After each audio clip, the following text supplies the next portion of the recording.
The 2026 Joint Base Elmendorf-Richardson Multiple Award Construction Contract covers massive real property improvements across Alaska's most strategic airbase, but its foundation contains a structural liability that bypasses standard firm fixed-price protections. This is a competitive 8A set-aside with an 85 out of 100 complexity rating. The scope of work requires the prime contractor to manage design-build projects ranging from hazardous materials abatement to heavy telecommunications paving. This solicitation is a poison chalice. It contains an uncurable defect that strips the prime contractor of baseline legal protections. The SF 1442, issued by the 673rd Contracting Squadron, establishes this requirement as an Appropriated Fund Multiple Award Construction Contract, or MACC. Attachment 6 creates a jurisdictional contradiction. The agency embedded non-appropriated fund standard clauses, stating this contract is not subject to the Contract Disputes Act. The Contract Disputes Act, or CDA, provides the statutory framework for contractors to file claims against the federal government. Incorporating NAF clauses into an appropriated fund contract covertly strips the prime of these protections. Losing CDA jurisdiction means legal recourse and claims procedures become mathematically unpredictable. Without a guaranteed tribunal, a single major dispute can lead to stalled payments and the long-term financial erosion of the firm. You must submit a pre-award RFI pointing out the inclusion of NAF clauses in an appropriated fund MACC. Demand formal clarification to ensure the CDA remains enforceable. Modern risk architecture requires algorithmically scanning for these hidden flowdowns, using frameworks like the ACT IAC Cyber Blueprint and the revolutionary FAR Overhaul, or RFO, Sunset Protocol.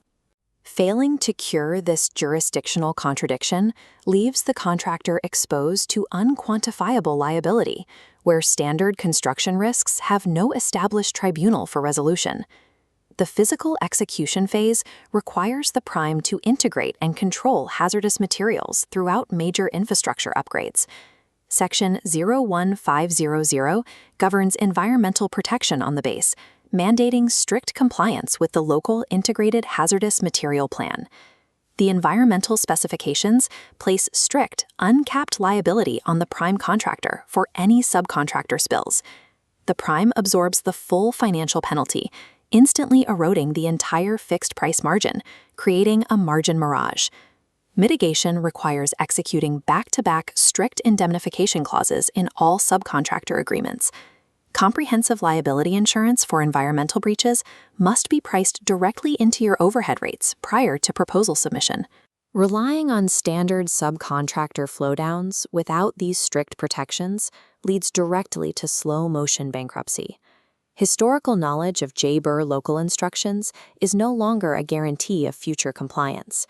Under the revolutionary FAR Overhaul, or RFO, Executive Order 14275 introduces new instability markers for multi-year contracts.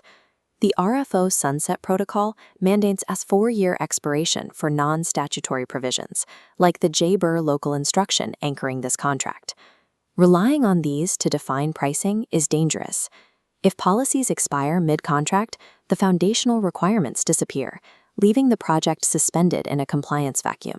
You must submit an RFI to secure equitable adjustment parameters in the event of mid-contract regulatory replacements. Section K introduces an immediate threat to your pre-existing proprietary design-build software and architectural templates.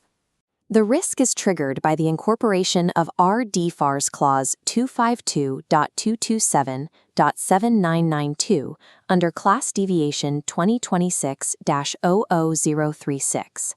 This deviation implements the RFO Part 27 overhaul, granting the government broader rights to technical data and risking the forfeiture of the prime's intellectual property.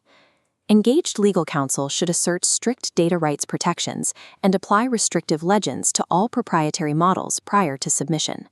Without explicitly securing data rights and equitable adjustments for sunsetting regulations, the contract is built on a margin mirage. SOW Appendix 017 details the integration of highly complex military network infrastructure. The requirement covers dual networks, the military SCADA systems, and the active telecommunications infrastructure. An audit reveals there is no mandate for a Software Bill of Materials, or SBOM, under NIST SP 800-218, a formal inventory of all software components within a system.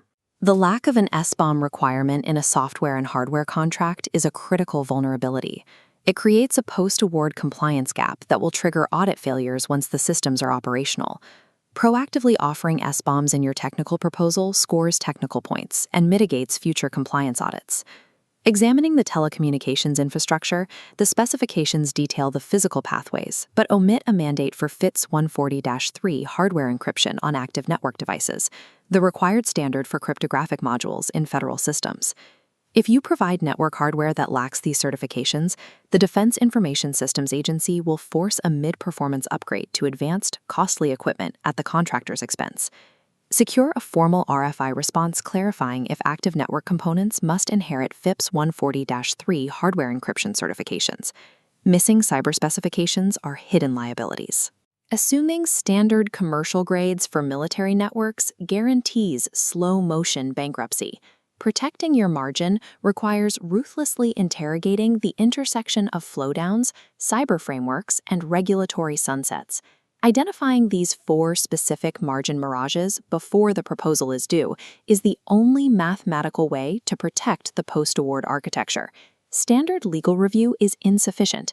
You must deploy digital gravity, grounding unquantifiable risk into a hard dollar amount. For enterprise-level executives, move off-platform to secure the $2,499 post-award audit to implement these exact RFI frameworks. Small and mid-sized businesses should utilize the $299 trap scanner to isolate uncurable defects in their immediate pipeline. Disclaimer: the guidance and strategic analysis provided are for informational purposes only and do not constitute legal advice. All compliance strategies and contract interpretations should be reviewed by qualified legal counsel.